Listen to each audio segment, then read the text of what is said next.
What's up, everyone? Yes, it is I, your host, Natalie Morrison, and you might be thinking, wasn't this called Swim Masters? Well, yes, it was, and you're definitely in the right place.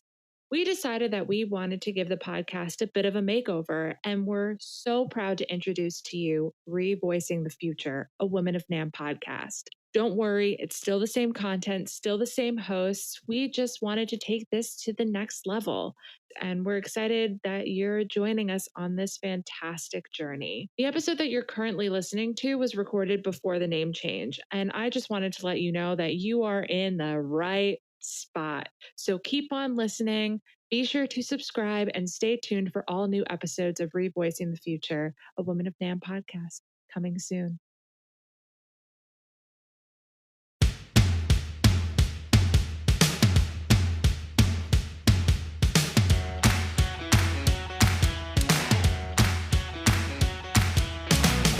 Welcome to Swim Masters, a podcast dedicated to help connect, grow, and support women in the music products industry. I am your host, Natalie Morrison. The Smart Women in Music Fund was established in 2018 by Robin Walenta, Dee Dee Hyde, and Crystal Morris to expand diversity, inclusion, and support for women in the music products space. Twice a month, I will sit down and host virtual conversations with various women across our industry to help foster mentorship and growth. Now, without further ado, let's dive in. What's up, everyone? Welcome back to Swim Masters. It's your host, Natalie Morrison, back with another episode. I hope everyone had an incredible Believe in Music week. As I'm recording this, it's Saturday, January 23rd, so Believe in Music week just ended.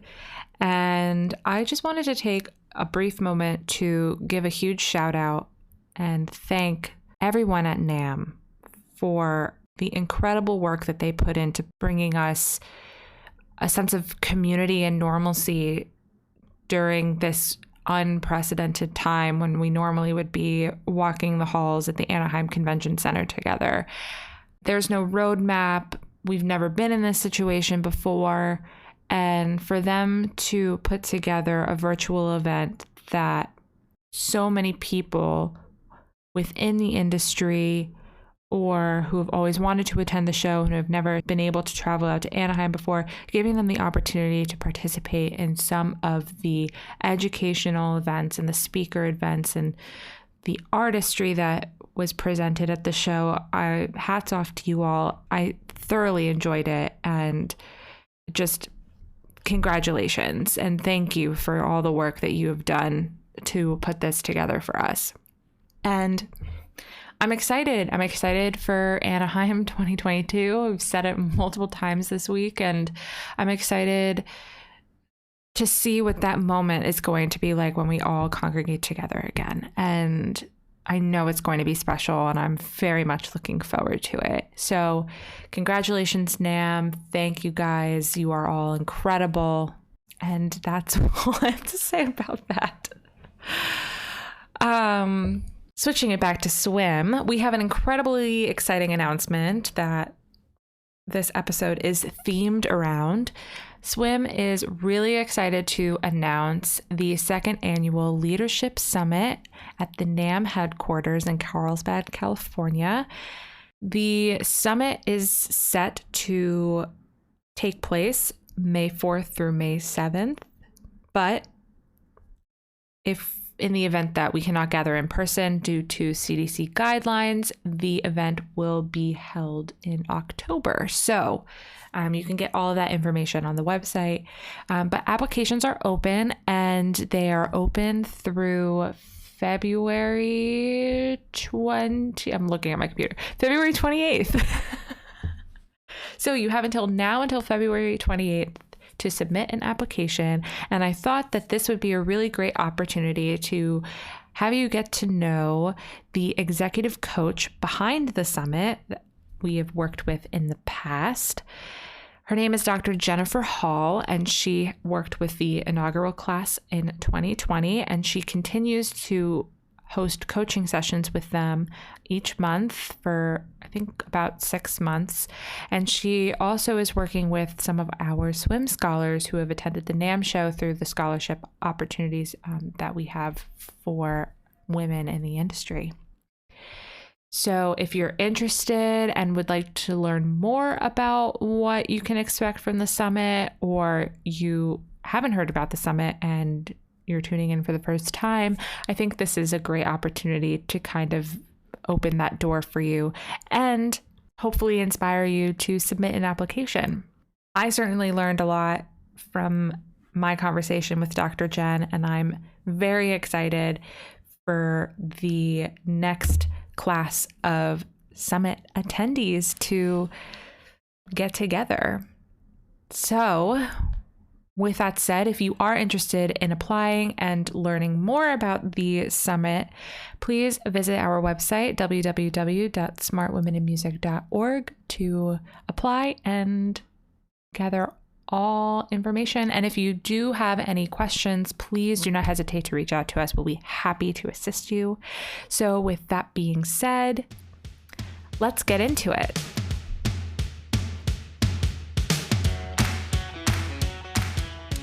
Hi, Jen. Thank you so much for joining Swim Masters. I'm so excited to have you on the podcast. Natalie, thank you so much for having me. I'm really excited to be here as well. So thank you. Of course. I wanted to start with an overview of your career. You don't work in the music industry, and you've been just so gracious with your time with helping Swim. So I'd love for people to kind of get to know you a little bit better. How did you get into your field, and what do you specialize in? Sure. Thanks for asking. So you're right. I'm not in the music industry, and it's been such an honor to get to be involved with Swim and women in the music merchandise industry. I've loved learning about it and getting to know them. I'm a psychologist by training, and when I started my career, I wanted to be a professor. And that is, in fact, what I did right out of grad school. I started teaching at a little liberal arts college in Florida called Eckerd College. And I love teaching and I love seeing people develop, but what I did not love doing is grading. I didn't like grading, right? I didn't like grading and evaluating people's performance. And so, luckily for me, at Eckerd College, there was a network affiliate of a fabulous organization called the Center for Creative Leadership, the mission of which is to enhance the leadership of individuals and teams and organizations all over the world. And I got involved part time with that organization and started to do what was called at the time feedback sessions with executives who came to our programs from all over the country and in some cases the world. And what that meant is I would sit down with them and they would have taken a variety of assessment instruments, and I would give them feedback on that. I would debrief those and we would talk about what are your strengths? What are your weaknesses? What's going well? What's not going well? And what would make sense for you moving forward from a goal setting and development perspective? And that was really fun. And in fact, it was so much fun that after 5 years, I quit my tenure track job to start working full time for that CCL network associate. And that was so many years ago now. I guess it was over 20 years ago now, that at the time we weren't providing ongoing executive coaching. The feedback sessions were just an event rather than a process. And that's not how individuals, how adults actually develop, excuse me, new skills, new competencies. So I was hired to start an executive coaching program there.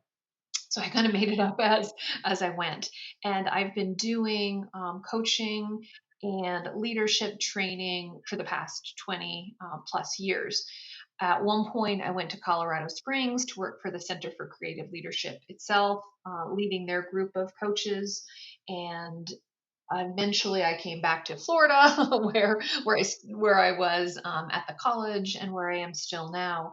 And so, for 6 years, I've been running my own business, doing the same things, running leadership workshops, doing individual executive coaching, and I've also developed a couple assessments myself that I like to use in coaching. So I guess I'm at the age now where people ask me to give a retrospective on my career. It's an interesting time in life to have that happen. Well, that's awesome though, because you were in a steady job and you found a passion that really drew you into the work that you were doing, and you kind of pivoted your career to mirror those passions, which is awesome. Thanks. Yeah, I did that twice. Once when I left my tenure track academic job, which at the time, among folks who wanted to be in academia, was just horrifying. How could you possibly do that? But my thought was always, well, why would I want tenure in a job if I don't love it? Right? I would rather be insecure, technically, and then do what I love 12 months a year instead of something I didn't love 9 months a year. And I figure if you have the passion for something and you develop your skills, that's pretty good job security in and of itself, especially if you pivot. And then my second pivot was 6 years ago when I left my full time job to go into business for myself. And that was a result of an interesting development. One of the assessments I co-authored was one on entrepreneurial mindset. And in the course of developing it over the course of 3 years, I was still in academia. We moved slowly, but in the course of developing it, at one point when we put it online, I took it myself. We were looking for bugs, but I thought, oh, well, let's just see how I score if I actually answer these questions honestly. I didn't think the results would be valid because I'd been looking at and massaging and editing these items for at least a couple years. But I took it, and lo and behold, I had some really high scores on some aspects of entrepreneurial mindset. And that was the first time it occurred to me that in fact I was a lot like an entrepreneur and I would really enjoy the opportunity to be on my own and run my own business. And so I became a believer in my own assessment at that time. That's awesome. I think a lot of people could benefit in taking something like that, because a lot of people don't know the potential that they have until they kind of are in it, Yeah. and they realize it in the moment. Well, that's exactly right. And so much as well depends on what you have seen modeled. So we had the opportunity to talk a little bit before, Natalie. So I know that you come from a very entrepreneurial family and your dad encouraged you to build up on different experiences to take advantage of opportunities. And my family was just, a bunch of you get a job and you stick to that career for the rest of your life, which was fine for them, but it didn't give me the opportunity to see a different kind of path that in fact would work really well for me. Right, exactly. So you helped lead the very first swim summit last year, which ironically was the last weekend the world was open, essentially. Yes, we will all remember that week, I think. So the 20 of us who were there as the last time we were together en masse with a group of people who did not live in our household. Yeah, I that was really know. special. So what was that experience like? I would love for our listeners who don't know that much about the summit, or who didn't attend the summit, to really understand what that was like. Well, I will. So stop me if I get too detailed because I can do that. And it was really just such a fun 3 days. We all came in the night before. The program itself was at NAMM headquarters in Carlsbad. We stayed at a hotel within walking distance. And because COVID was just really starting to take place, I remember in one of my last emails to the women before we all got together, I said, oh, okay, well, maybe we'll do elbow bumps. And then we met each other and we just could not help hugging each other and greeting because I think we're also looking forward to it. And the women had been doing a lot of pre-work ahead of time because they had to fill out an extensive bio, they had to complete 3 assessment instruments. There was a lot of planning that went into it. And one of the things that made it so special for me as someone who's done workshops for 20 years is that most of these women had not participated in any kind of leader development experience like this in their career, with just a couple of exceptions. So they were eager, they had applied, they had been accepted, they felt honored to be there, they felt excited about what was to come. But there was also a little anxiety because they really didn't have any idea what to expect.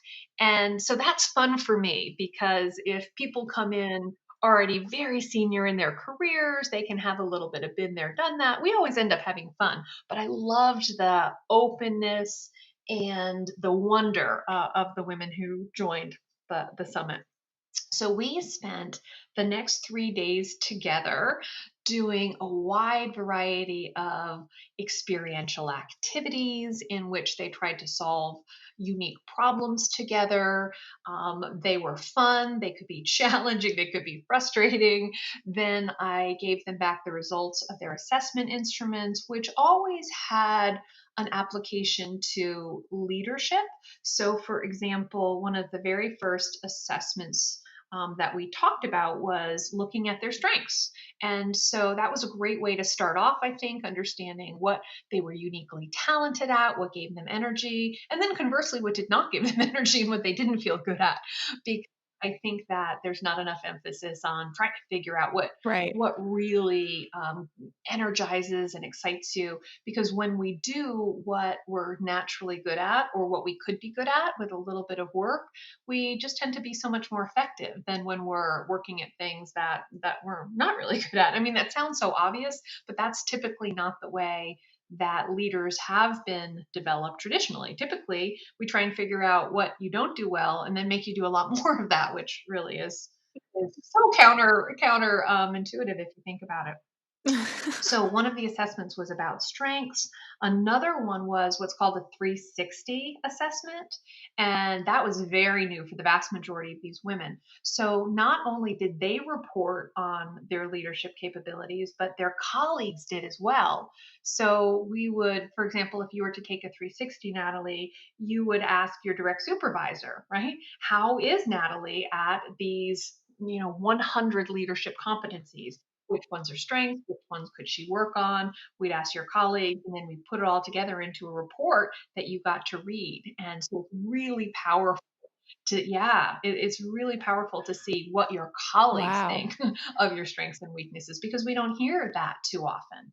And consistent with that, one of the other things that we did in the summit is we looked at a framework for giving effective feedback. The reason so many people don't know what their colleagues think of their performance is we're not usually very comfortable sharing that, or we share that in very vague ways. Great job, Natalie, right? Or, oh boy, in that presentation, it could have been better. Well, those things aren't helpful at all because they're not specific enough to allow you to replicate or to change certain Right. behaviors. So there was the 360. We went over how to provide feedback. There was another assessment. This was actually the other one that I co-authored on coaching skills. Because what I've increasingly found is that in the workplace, leaders are expected to be good coaches to their direct reports, but typically they're not giving any training about what that looks like, right? So if you were to sit down and coach a colleague, well, how would you go about it? You would Right. probably do what you'd seen done by other people. You would do what came naturally to you. You would do what felt comfortable. But what we did with this assessment is we provided a framework that shows, okay, here is what coaching consists of. And furthermore, here are your scores on these various coaching strategies so that you can decide what you naturally do most of, what you do least of, and where, if at all, you want to make some adjustments to be most effective as a coach to the people you work with. And then we did practice with that. So we put the women in triads and had them practice coaching on each other and get feedback. And so you probably are already getting the sense, Natalie, that this is highly experiential. So there's some yeah, so there's some cognitive components where I say, here's a framework, Yeah. or here's a little bit of research about what we know about leaders. But then women are just diving in. They're doing it. They're having experiences. They're getting practice. They're working with each other. One of the things I didn't mention is that with this feedback model, not only did I give them the framework, but they were in 3 small groups throughout the week and they had to collect observations on each other using this feedback model. And at the end of the week, they sat down in these small groups and they gave each other feedback face to face about the things they'd noticed throughout the week. And I don't know if that sounds terrifying to you or intense, but it was to Wow. these women. And afterwards, they said, I think to a person, oh, that was so great. That was so much better than we thought it would be. It was very powerful. They all end up now having practiced feedback, real feedback, right? Not hypothetical, and having received a great deal of feedback from the women they spent the past 3 days with. So that's a really important part of the program as well.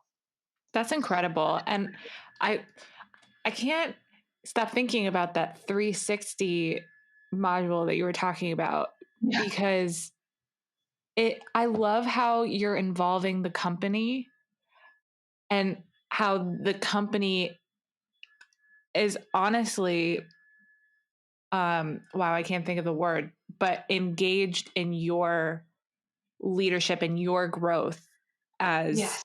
an employer or a professional in the industry. I love that because I think there's not enough of that. Mhm. So, wow, Yeah, that's this cool. the whole program. Yeah, the program and the 360 both really represented a commitment on the part of the organization to these individual women leaders. That was so important. Because context, in my mind, context is such an important part of leadership success or failure or struggles, right? And so Right. you have the support of the organization within which you work in order to be effective. And additionally, what works well in one context in one organization might not work well in another. So it's really important to take all of that context, all of those contextual factors into account when deciding how your leadership is impacting others and the degree to which it's working or the degree to which you can make some tweaks to be more effective. Yeah, exactly. How does this compare to other industries that you've worked with? That's a great question. I would say that what I noticed with this group and within this industry, I mean, there's two things that were unique about this group, right? Obviously, it's all women, right? And then it's within this particular industry of music merchandise. And so it could be a combination of both. So I'm going to compare it specifically to programs I've done that consist only of women, right? So the differences are likely to be about the Right. industry. Um, very the women and the environment they created and continue to create in the ongoing work we're doing is so supportive. That is the word that comes most to mind. So the women were personally supportive of one another. They were supportive in terms of the work and the mission of the organizations. They're all passionate about music. Most, I would say, I can't recall taking note of the exact numbers, but the vast majority, I would say, played instruments themselves. If they didn't, they were obviously real strong appreciators of music. They usually sang if they didn't play instruments. They gave each other very selfless advice, input that clearly was based not only in concern for one another, but in a deep knowledge of the industry. And so I've done a lot of workshops where the leaders come from different industries, and those are still very valuable. But what was unique about this is that you have that the participants had that firsthand knowledge of the particular idiosyncrasies and needs and dynamics of the industry, which allowed them to be that much more helpful. I just have not typically seen so much support within the other industries in which I've worked. That's awesome. That makes me smile just because this this industry as a whole, I feel like is a very tight knit, close. Yeah. It's very family like, and when you go to trade shows, it's almost as if it's a big family reunion. Yeah. And I just love like hearing that from your perspective that everyone is super supportive and cheering everyone on, and that just makes me really happy to see that it's being reflected from like a third party looking into the industry.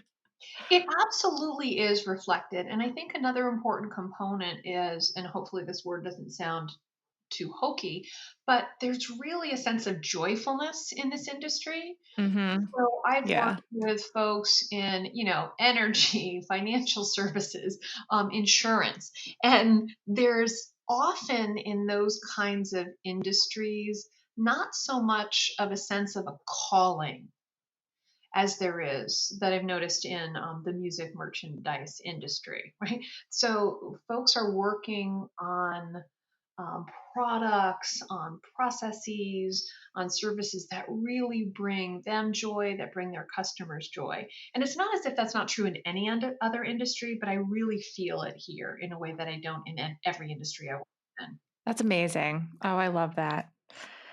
So, On top of the summit, you've been working with the inaugural class with a coaching extension to the program, and you're also working with our class of swim scholarship recipients. Mhm. Could you explain the work that you're doing for both of these groups?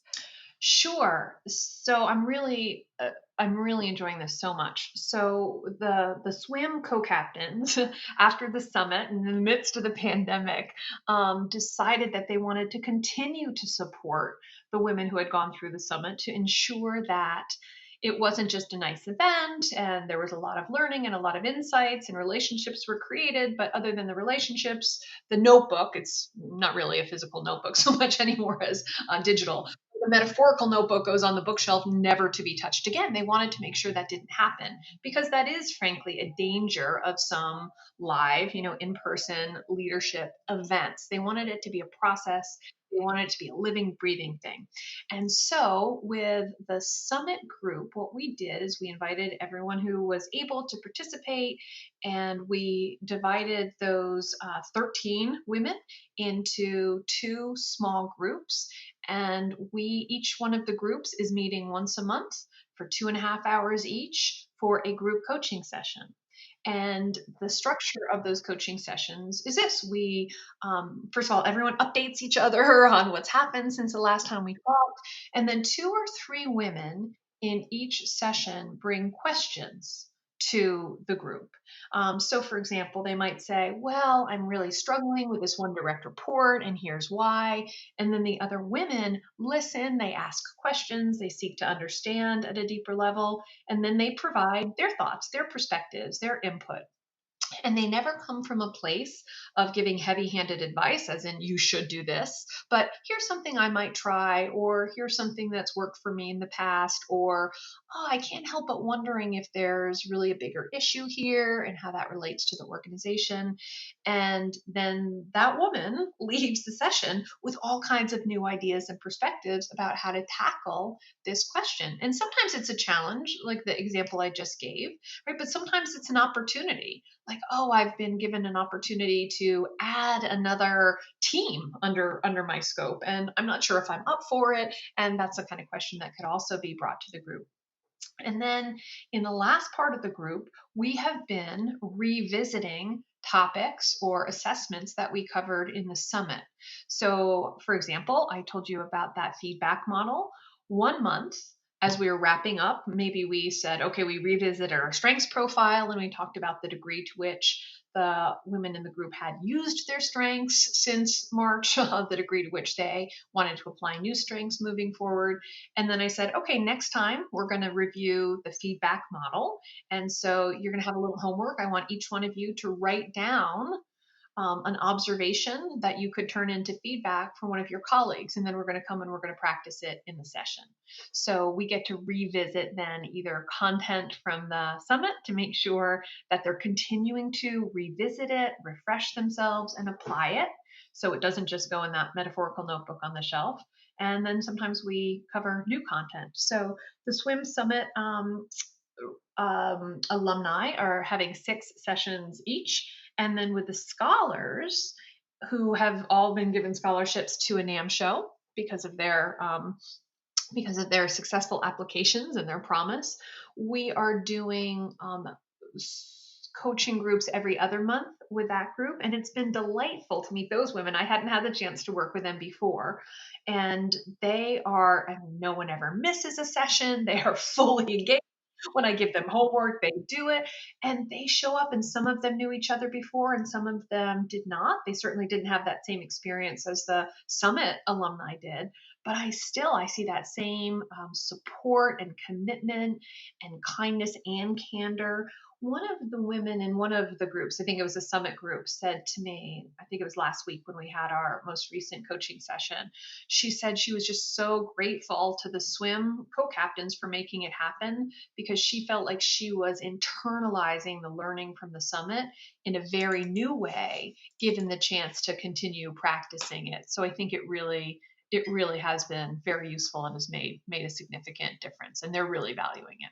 That was a long answer. I'm sorry about that, Natalie. Oh no, but it was so valuable. And I'm such a firm believer in surrounding yourself with a supportive group of people, whether it's within your company or they're within the industry and they all work for other companies in different Mhm. fields, because I think it's so important to get other people's perspective. Like if you're struggling with something or if you need advice with something specific, I find it so important and valuable for me to be able to reach out to someone and say, "Hey, can I pick your brain on this? I'm struggling with something, or I just don't know how to go about something." But like it could be anything.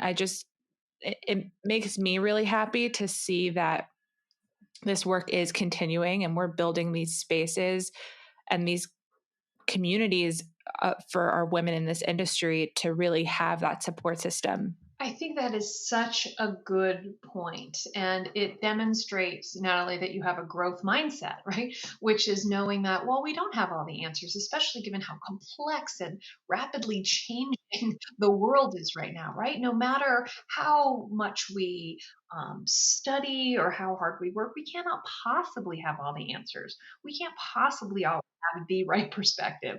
When I was Right. early in my career, I used to scoff at the idea of networking. It sounded so inauthentic to me, and we're told, reach out, network, and I just thought it sounded horrible. But as I have continued in my career, I look at that in a completely different way. I don't look at it as networking. I look at it as creating relationships, and relationships are the foundation for so Yeah. much of both our personal satisfaction and also what we can accomplish professionally. So for me, that was just a really helpful reframe. And I think, especially right now, when so many of us are working from home and we don't see people every day where we can have the casual conversations in the hallways, Yeah. those relationships where you can reach out and pick someone's brain or just use a sounding board, those have become even more critical, I believe. Yeah. I miss the camaraderie of being in the office and being able to talk to someone who might be sitting on the other side of the office, or if you need to pick someone's brain to just go walk over. It's so much more difficult to do that now being online and at home. And I'm yearning for the time when we can be back in an office. Yes, yes. Do you know when that will happen for you? No. Yeah, well, that's usually the answer this year. We can guess what's going to happen, but we really don't know. So, No, welcome to the don't new. really know, but I'm very much looking forward to that day. That's for sure.